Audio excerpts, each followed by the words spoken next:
नमस्कार, माझे नाव आरोही सुदीप मिश्री कोटकर आणि आज मी तुम्हाला माझ्या स्वप्नातील भारत माझ्या मते कसा असेल हे सांगण्यासाठी उभी आहे. चला तर मग सुरुवात करूया. कधी कधी मला वाटतं आपण माझ्या स्वप्नातील भारत म्हटले की नेमकं काय स्वप्न पाहतो?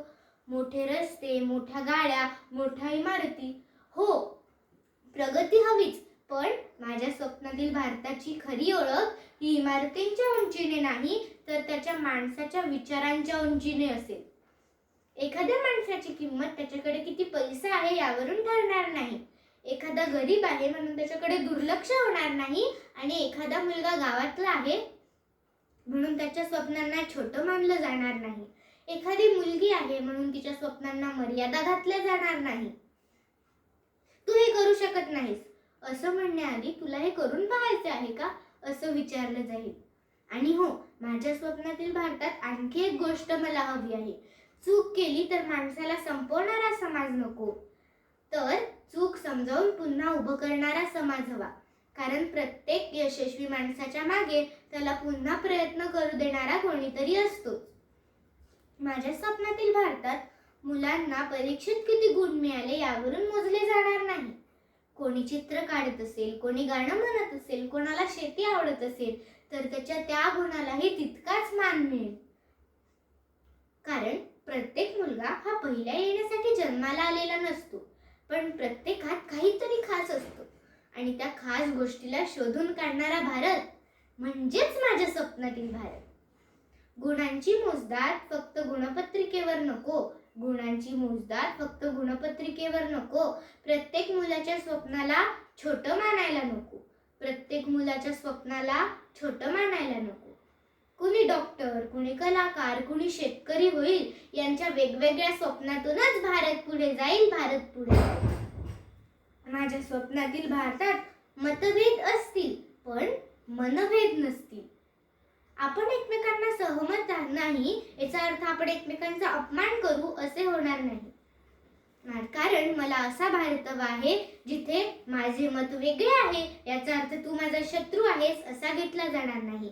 आपण बोलू, चर्चा करू, कधी वादही घालू, पण पुन्हा एकत्र उभे राहू. माझ्या स्वप्नातील भारतात तंत्रज्ञान फार पुढे गेलेले असेल पण माणूस मोबाईलच्या स्क्रीनमध्ये अडकलेला नसेल. सगळे एकत्र बसूनही प्रत्येकजण वेगळ्या स्क्रीनकडे पाहत असेल असा भारत मला नको. तंत्रज्ञान आपल्या हातात असावं पण आपण तंत्रज्ञानाच्या हातात नसावं. आणि हो, माझ्या स्वप्नातील भारतात मोठं होण्याची व्याख्याही थोडी वेगळी असेल. मोठं पद मिळवणं म्हणजे मोठं होणं नाही, तर एखाद्याला मदत करून पुढे जाणं, आपल्यापेक्षा कमकुवत माणसाला खाली न खेचणं आणि यशाची पायरी गाठल्यावरही पाय जमिनीवर ठेवणं हेही मोठेपणच आहे. उंच भरारी घ्यावी पण माती विसरू नये, उंच भरारी घ्यावी पण माती विसरू नये. यशाच्या शिखरावर जाऊन माणुसकी हरवू नये, यशाच्या शिखरावर जाऊन माणुसकी हरवू नये. भारताची श्रीमंती संपत्तीतच नसावी, भारताची श्रीमंती संपत्तीतच नसावी. प्रत्येक भारतीयाच्या मनात माणुसकी जागृत असावी, माणुसकी जागृत असावी. आणि सर्वात महत्त्वाचं म्हणजे माझं हे स्वप्न फक्त स्वप्न राहणार नाही, कारण मी आज छोटी आहे म्हणून माझं स्वप्नही छोटं असावं असं नाही. मी आज एक विद्यार्थी आहे, उद्या मी काहीही बनेन, पण तोपर्यंत मी भारताची वाट पाहत बसणार नाही. मी आज जे शिकेन, मी आज ज्या पद्धतीने दुसऱ्याशी वागेन त्यातूनच माझ्या स्वप्नातील भारताची सुरुवात होईल. मला असा भारत नको ज्याचं फक्त नाव जगात पुढे असेल. मला असा भारत हवा आहे ज्याचं प्रत्येक माणूस मोठं मन घेऊन जगत असेल.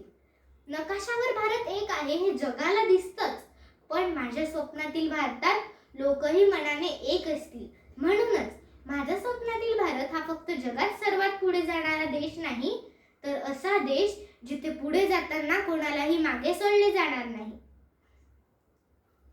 हा आहे माझ्या स्वप्नातील भारत आणि हे आहे माझे स्वप्न.